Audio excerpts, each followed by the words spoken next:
seguirte solo a ti, Señor, y no mirar atrás. Seguir tu caminar, Señor, seguir sin desmayar, Señor, postrarme ante tu altar, Señor, y no mirar atrás. Seguirte solo a ti, Señor, seguirte solo a ti, Señor, seguirte solo a ti, Señor, y no mirar atrás. Seguir tu caminar, Señor, seguir sin desmayar, Señor, postrarme ante tu altar, Señor, y no mirar atrás. Servirte solo a ti, Señor, servirte solo a ti, Señor, servirte solo a ti, Señor, y no mirar atrás. Seguir tu caminar, Señor, seguir sin desmayar, Señor, postrarme ante tu altar, Señor, y no mirar atrás.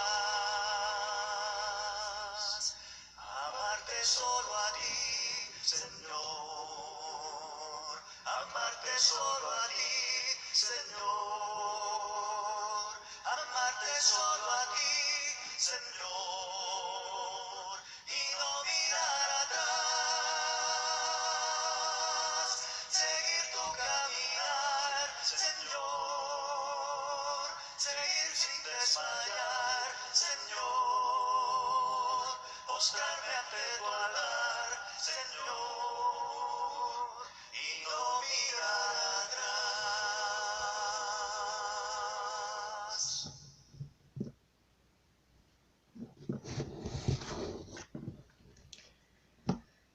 Carta a los Efesios capítulo 4 versículo 31 y 32. Lo voy a leer en la versión Dios habla hoy. Echad fuera de vosotros la amargura, las pasiones, el enojo, los gritos, los insultos y toda clase de maldad. Sed buenos y compasivos unos con otros y perdonaos unos a otros como Dios os perdonó en Cristo. La amargura es un sentimiento duradero de frustración, de resentimiento o de tristeza, especialmente por haber sufrido una desilusión o una injusticia, aunque también se produce, y esto es muy frecuente, diría yo es más frecuente, cuando las expectativas en torno a lo que yo soy o lo que cada uno es o lo que yo espero de los demás y que estos no se ajustan a la realidad.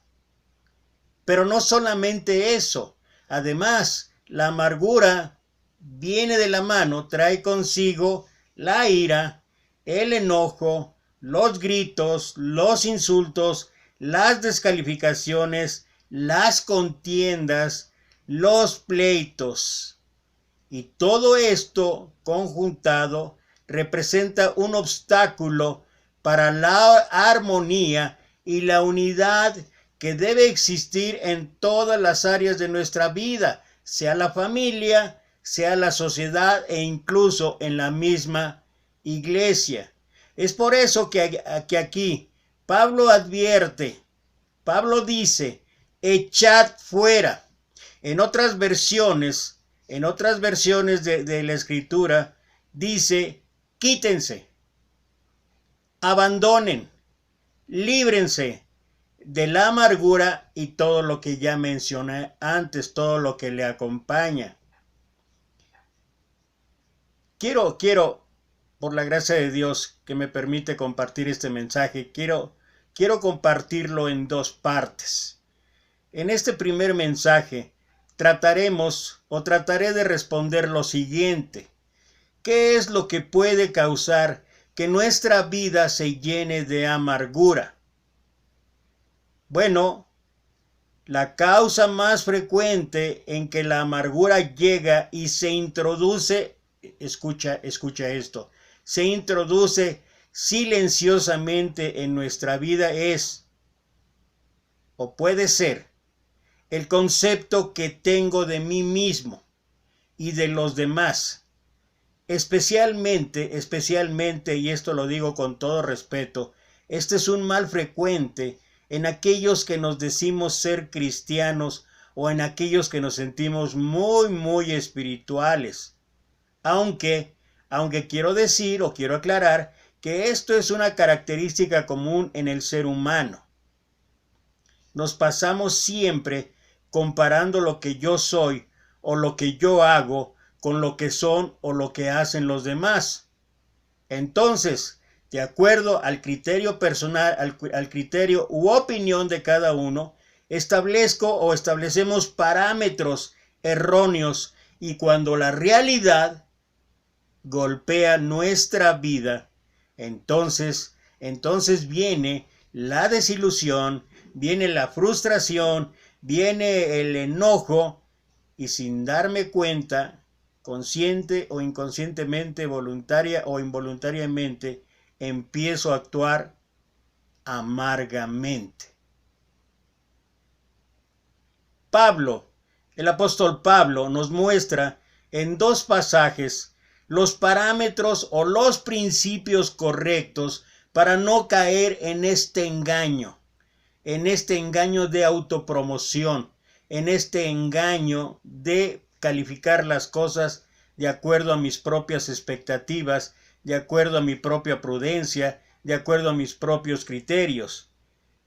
Pero quiero, antes de ir a los pasajes, considerar este pensamiento que me llegó hace algunas 2 semanas de un autor desconocido y que muestra mucho y que tiene que ver con lo que estoy tratando de compartir con ustedes en este día, porque muestra mucho la realidad sobre lo que causa la amargura en nuestra vida.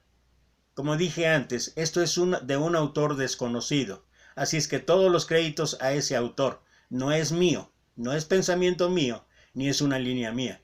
Aclaro esto porque no tengo tampoco los derechos de autor de esto que estoy escribiendo. Entonces después cuando alguien escucha, trata de bloquear mi mensaje porque dice, es que eso no es tuyo. Entonces por eso aclaro, no, respeto los derechos de autor. Dice así, al mundo no le importan tus sentimientos. De hecho, al mundo no le importas. Qué duro es esto, ¿verdad? Lo que importa es lo que haces con lo que te tocó. Si lloras toda tu vida por tu falta de atributos y albergas resentimientos por lo pequeño que crees ser, terminarás devorado y derrotado por otros que crees que son mejores que tú. El mundo no tiene favoritos. Es impersonal. No le importa quién pierda o quién gane. El universo, y esto es para todos aquellos que a veces creemos en Dios, pero siempre estamos hablando del universo, sobre todo cuando hablamos de las mantras y hablamos de las, no sé, cuestiones de otras filosofías, pero no quiero desviarme de esto. El universo no conspira ni en contra ni a favor tuyo. Le eres totalmente indiferente. Es una excelente reflexión y algunas cosas que tendríamos que considerar son, en primera instancia, el resentimiento es la acción y efecto de resentirse, tener un enojo o pensar en algo. El resentimiento se refleja en diversos sentimientos y actitudes diversos como la hostilidad, como la ira, como el enojo, como la malicia hacia algo o alguien sobre un acontecimiento, puede también ser por el enfurecimiento o la incapacidad para perdonar. Y de esto también muchos tendríamos que hablar.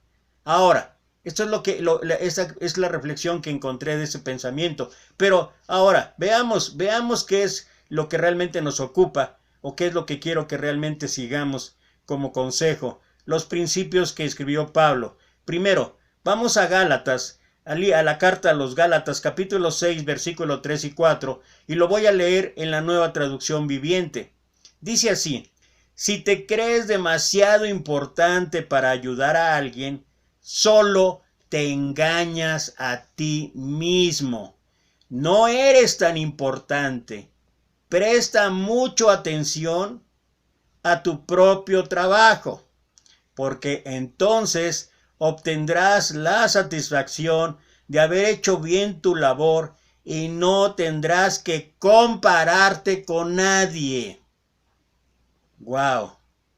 Hay aquí dos enseñanzas para todas las áreas de nuestra vida. Estamos hablando de aquello que puede causar o introducir la amargura en nuestra vida. Y estos consejos o estos principios de Pablo funcionan en lo físico. Estoy hablando del cuerpo. Funcionan en lo material. Funcionan también en lo intelectual o en lo que hay en nuestra mente, pero sobre todo funcionan en lo espiritual. El primer problema, lo que establece Pablo, no es que ayudemos a los demás. El problema es que muchas ocasiones lo hacemos con la actitud equivocada. Pablo advierte, no eres tan importante para ayudar a otros, no te engañes. ¿Qué significa? Bueno, déjame utilizar un lenguaje popular para tratar de explicar con analogías esto que está escribiendo Pablo. Mira, algunos creemos que somos la última Coca-Cola en el desierto, con la cual los sedientos apagarán su sed. Algunos creemos que de nuestros labios sale la mejor predicación. Y si además tengo mis fans, porque esto ocurre, o en cada mensaje que yo comparto recibo muchos likes, empezamos a pensar que solo nuestros mensajes vale la pena escuchar y que son los únicos que pueden traer ayuda o edificación a los demás. Algunos creemos ser los más espirituales. Y de esto en la hermandad he visto mucho. Y no estoy juzgando o criticando, estoy estableciendo hechos que me ha permitido el tener un ministerio de más de 30 años, haber conocido, simplemente es haber conocido, más de 40 congregaciones en el país, en diferentes partes de México. Algunos creemos ser los más espirituales, los únicos capaces de guardar toda la sana doctrina. Incluso casi caminamos en santidad y limpios de pecado, o eso es lo que creemos. Y por eso, debido a esa situación, debido a esa santidad, debido a esa espiritualidad, tenemos que corregir, tenemos que amonestar sobre todo al mundo idólatra, mandarlos literalmente al infierno con imágenes y textos, imágenes y textos, imágenes y textos, imágenes y textos. Y si el repetir esto tantas veces resulta un tanto molesto, imagina cuando por Face o por WhatsApp te mandan 20, 30, 40 imágenes con versículos y que generalmente son de reprensión para que puedas observar, para que puedas mirar el dolor que te va a causar caer en el infierno. Y si crees que esto es solo asunto de varones, de nosotros los varones, debo decirte que hay mujeres que literalmente suben una predicación. Qué increíble, ¿no? Por un lado, en muchas congregaciones prácticamente a la mujer se le calla en todos sentidos. Y por otro lado, lo opuesto. Ni siquiera tenemos un balance. Lo opuesto. Hay mujeres que literalmente suben una predicación a las redes acompañada por un sinfín de imágenes, de versículos y explicaciones. ¿Habráse visto tal incongruencia? Literalmente inundan las redes en WhatsApp o en Face. Ahora, la parte lamentable, entre otras cosas de esto, es que muchos que lo hacemos, creo que tendríamos que vernos en el espejo primeramente para confrontar nuestra realidad también llena de debilidades, de flaqueza, de errores, de fallas.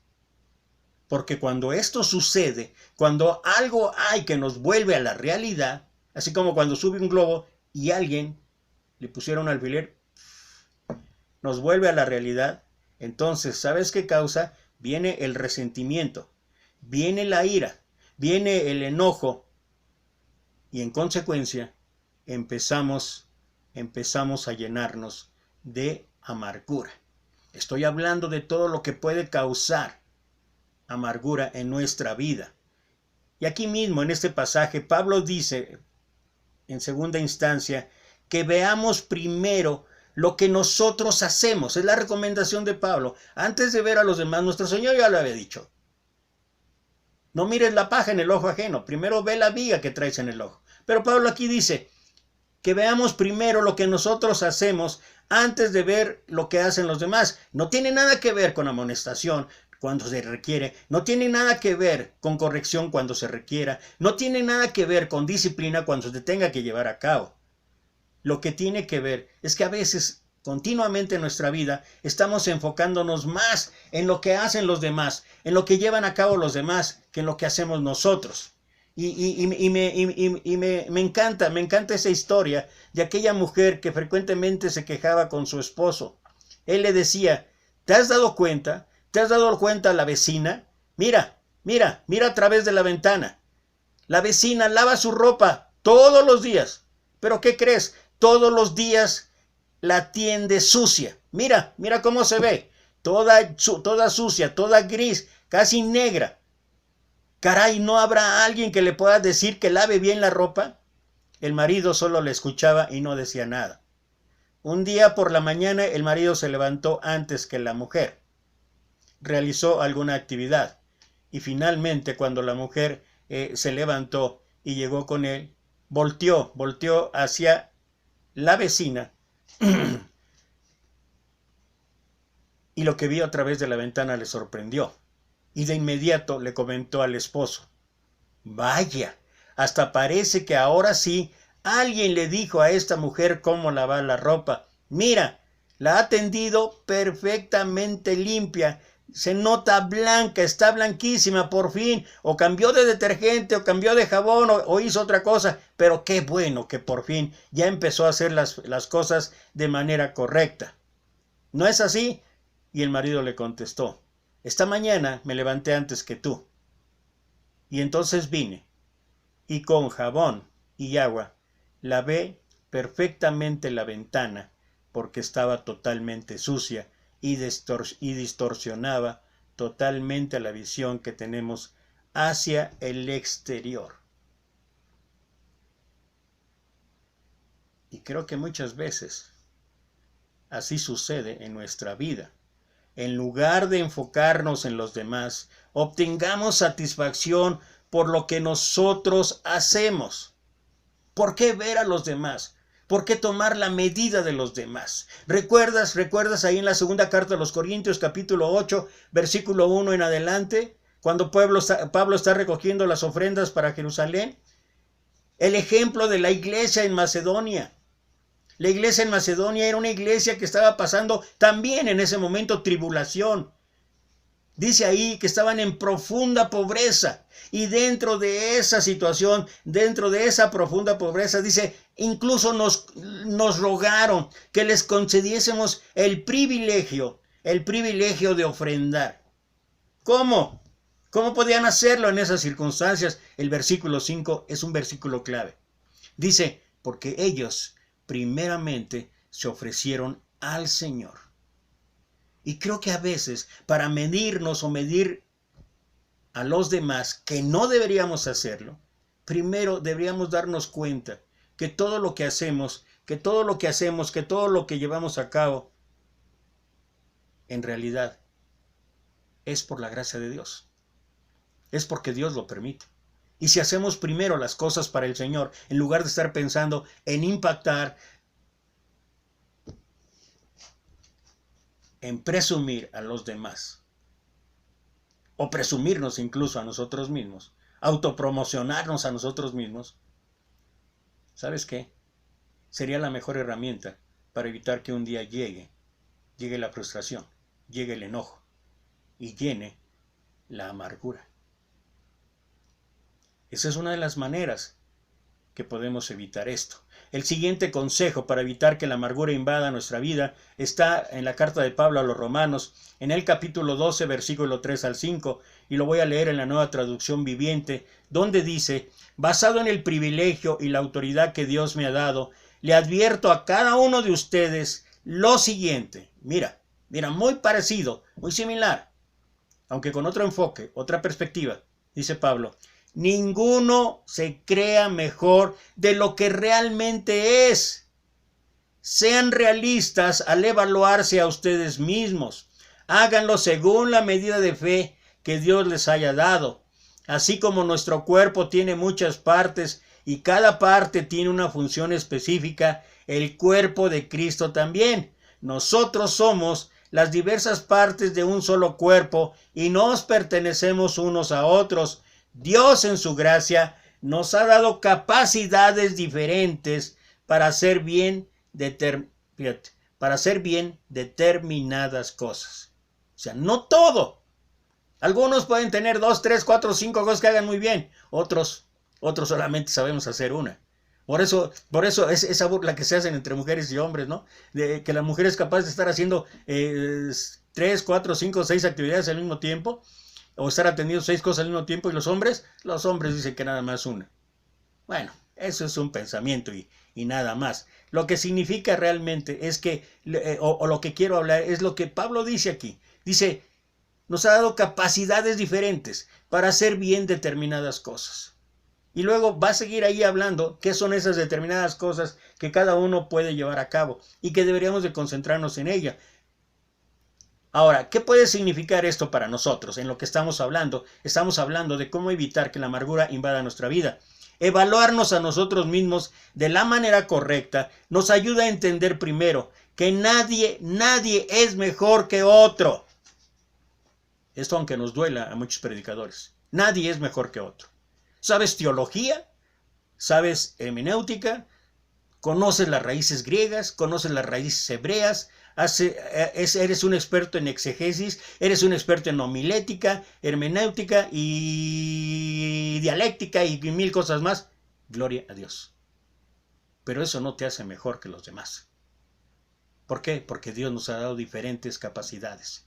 Y cada uno en su forma y en su modo es útil para la honra y la gloria de Dios. Por eso cabe la pena preguntarnos, ¿quién tiene la función? ¿Quién tiene el don? ¿Quién tiene la habilidad? ¿Quién tiene la destreza? ¿Quién tiene la capacidad más importante? Todos somos importantes. Así es como funciona. Y el cuerpo humano es la mejor analogía para entender esto. Y voy a compartir esta historia. Pudiera ser un chiste, pero no lo es. No lo es porque nos hace ubicarnos en lo que realmente somos, en lo que realmente estamos. Se dice que los órganos del cuerpo se juntaron para discutir quién era el mejor, quién era el más importante. Y ahí estaba el corazón en primer lugar, diciendo, pues si por un momento dejase yo de latir, todo se acabaría. Y entonces el cerebro de inmediato brincó. ¡Ja! ¿Todo se acabaría? ¿Qué te pasa? Si yo no mandara una señal para que tú funcionaras o que la sangre llegara a ti, no serviría de nada. Y entonces la sangre dijo, pero si yo no fluyera por todo el cuerpo llevando a través de de las arterias, todo lo que tú necesitas, corazón, y que tu cerebro estés a gusto, entonces no funcionaría. Y el hígado y los riñones hablaron y dijeron, bueno, todo está bien, pero todas las impurezas que tiene el cuerpo humano, si nosotros no las filtráramos y las dejáramos en paz, lo que llegaría al corazón, lo que llegaría a todo lo demás sería puro veneno, no serviría de nada. Y así cada órgano estaba mostrando sus atributos, mostrando sus capacidades, diciendo que es el mejor. Y allá, muy al rincón, estaba la popó. Aquí en México decimos popó, pero es la caca, pues. Ya no quiero decir nada porque hay veces que se ofenden, porque en México tenemos un lenguaje diferente al de muchos países, entonces luego se ofenden de que uno publica algo o uno dice algo, es que lo que significa es esto, bueno, pues significa para ti. Pero bueno, hablemos de esto. Ahí estaba la caca, ahí apartada. Y entonces dijeron, ¡ey, ey! Y todos voltearon. ¿Qué quieres tú? Con todo el desprecio que se merecía, según ellos. Dijeron, ¿qué no se han dado cuenta que yo soy el mejor? Es más, yo soy el más importante en las funciones. Y entonces todos a una se rieron considerablemente. Ja, ja, ja, ja. ¿Tú eres el más importante en el cuerpo? Estás pero verdaderamente loco. Por eso te desechamos, porque no tienes razón. Ah, no tengo razón, espera. Y entonces la caca se negó a salir. Dijo, no voy a salir. ¿Y qué pasó? ¿Qué pasó cuando el excremento no salió del cuerpo humano? Los riñones, el hígado, empezaron a fallar. La circulación empezó a detenerse. El corazón tenía que trabajar en exceso. Y el cerebro ya no sabía qué mensajes mandar, porque todo estaba hecho un caos. ¿Qué enseña esa historia? Lo que nos enseña es que debemos siempre recordar que todos somos importantes. No se trata de ver quién es el mejor. ¿Por qué olvidamos esto? ¿Quién es el mejor? No, somos todos importantes. Pablo empieza el versículo 3 hablando por la autoridad que Dios le había dado y empieza advirtiendo, ninguno se crea mejor de lo que realmente es. Ojalá que muchos, empiezo por mí, muchos entendiéramos esto, y la forma realista de evaluar esto es hacerlo según la medida de fe que Dios nos ha dado. Si de acuerdo a la medida de fe tú has sido bendecido con 2, 3, 4, 5 talentos, gloria a Dios. Si otros nada más hemos sido bendecidos con un talento tal vez, o un don, o tal vez medio don, o por lo menos tenemos el don del Espíritu Santo, gloria a Dios. Pero sabes que en todo caso, Pablo dice en primera carta a los Corintios, capítulo 15, versículo 10, pero por la gracia de Dios soy lo que soy, y su gracia no ha sido en vano para conmigo. Antes he trabajado más que todos ellos, pero no yo, sino la gracia de Dios conmigo. Es la gracia de Dios. Cada uno de nosotros somos lo que somos solo por la gracia de Dios. ¿Y sabes qué pasa cuando entendemos esto? Entonces las expectativas, los criterios o los parámetros en nuestra vida serán los adecuados, y de esa manera podemos rechazar el enojo, la ira, los gritos, las amenazas y sobre todo impedir que nos invada la amargura con las consecuencias, porque ese es el punto, las consecuencias que podemos tener si es que permitimos que la amargura invada nuestra vida. Y quiero prácticamente terminar esta historia con algo que nos muestra que todos somos importantes, que nadie es mejor que otro, y sobre todo, que cuando unimos nuestras capacidades, vendrá como resultado la gloria de Dios. Las herramientas en el taller de carpintería se habían reunido para una junta extraordinaria, dijeron algunos. Ahí estaban todas ellas, ahí estaba el martillo, ahí estaba la sierra, ahí estaba el desarmador, los clavos, estaban todos. Y uno a uno estaban expresando su sentir, y uno a uno estaban mostrando la molestia que significaba el tener que trabajar en equipo cuando algunos sentían que eran mejor que otros y además que a veces no era necesario tener uno y tener otro. Y entonces alguien por ahí gritó y dijo, aquí vamos a trabajar en equipo, aquí va a haber unidad, aquí vamos a ser felices cuando se vaya el martillo. Y el martillo, un tanto sorprendido, dijo, ¿y por qué yo? Y entonces le contestaron, ¿cómo por qué?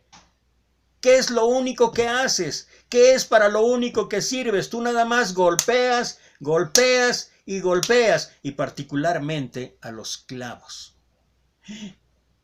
El martillo se sorprendió de esa afirmación, volvió a su realidad y dijo, de verdad, siempre creí que era el más importante, porque era el más fuerte, el más pesado, y ahora me doy cuenta que es cierto, solamente para eso sirvo. Sí, yo creo que me tengo que ir. Pero si yo me voy, se tiene que ir también el desarmador. Y el desarmador, sorprendido, dijo, oye, espera, ¿yo por qué? Y entonces el martillo dijo, ¿cómo por qué? ¿No sabes tú lo que haces? ¿No te has dado cuenta de tu realidad? Lo único que sabes hacer es retorcer, retorcer, retorcer a los demás, particularmente a los tornillos. Y el desarmador de momento se vio ante su realidad y dijo, es cierto, eso es lo único que hago. Bueno, está bien, me tengo que ir, pero si me voy, se tiene que ir la lija. Y entonces la lija se levantó, estaba ya casi durmiendo y sorprendida dijo, ¿y yo por qué me tengo que ir? Y entonces el desarmador dijo, ¿acaso no te has dado cuenta lo que haces? Eres, o cómo eres rasposa, raspas, no se puede uno acercar contigo uno porque raspas, eres rasposa y particularmente la madera tiene que soportarte, así es que te tienes que ir. La lija dijo, oh, no me había dado cuenta de esa realidad, pero ya que lo dices es cierto, soy rasposa y me tengo que ir, pero si me voy, que se vayan los clavos. Y los clavos dijeron, ¿y nosotros por qué? Nosotros no le hacemos mal a nadie, nosotros no hacemos nada. Y entonces la lija dijo, ese es el problema. Ese es el problema. Si no está el martillo, ustedes no sirven para nada. Y los clavos dijeron, oh, qué tremenda realidad. Sí, nos tenemos que ir, pero si nos vamos, que se vayan los tornillos. Y los tornillos dijeron, ¿y nosotros por qué? Y entonces lo mismo, si no está el desarmador, ¿ustedes para qué sirven? Y así, uno a uno, se estaban corriendo todas las herramientas. Estaba a punto de quedar vacío el taller de carpintería cuando escucharon voces. Escucharon también los pasos del carpintero y en ese momento todos regresaron a sus lugares. Y entonces entró el carpintero y el carpintero empezó a trabajar. Y trabajando utilizó la lija, y trabajando utilizó la sierra, y trabajando utilizó el desarmador, y trabajando utilizó los clavos y los tornillos, y utilizó todas y cada una de las herramientas. Y al final, una obra maestra, un púlpito desde donde se predicaría la palabra de Dios. Pensemos por un instante, ¿cuántos martillos hay entre nosotros? ¿Cuántos hay que golpeamos y golpeamos? Tal vez no con el puño, tal vez no con fuerza física, pero ¿qué tal nuestras palabras? Pero ¿sabes qué? Son necesarios. ¿Cuántos hay que como la lija? Somos rasposos, tenemos mal humor, pero cuando se necesita ser duro, ahí está la lija. Es necesaria. ¿Cuántos como los clavos o los tornillos? No nos movemos, no hacemos nada. Necesitamos que siempre nos estén o retorciendo o nos estén empujando. Y si les sigo con cada una de las herramientas, vamos a encontrar que todas y cada una son importantes. Y así es como funciona entre nosotros en todos los ámbitos. No somos el mejor. Cada uno de nosotros somos importantes. Y sobre todo hablando para el trabajo, hablando para la obra, hablando para la gloria de Dios.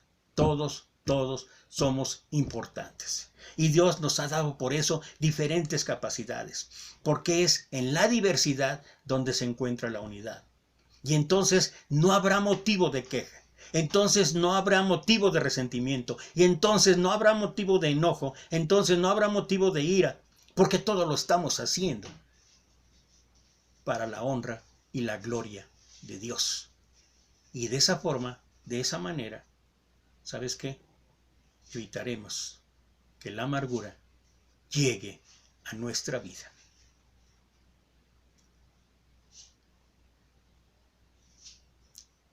Si Dios permite, el próximo mensaje que es el domingo por la mañana, en el servicio de adoración, estaré hablando de la segunda parte de este tema, la amargura parte 2, que es todo lo que provoca cuando nuestra vida se llena de amargura. Mientras tanto, 1,000,000 de bendiciones. Hasta la próxima.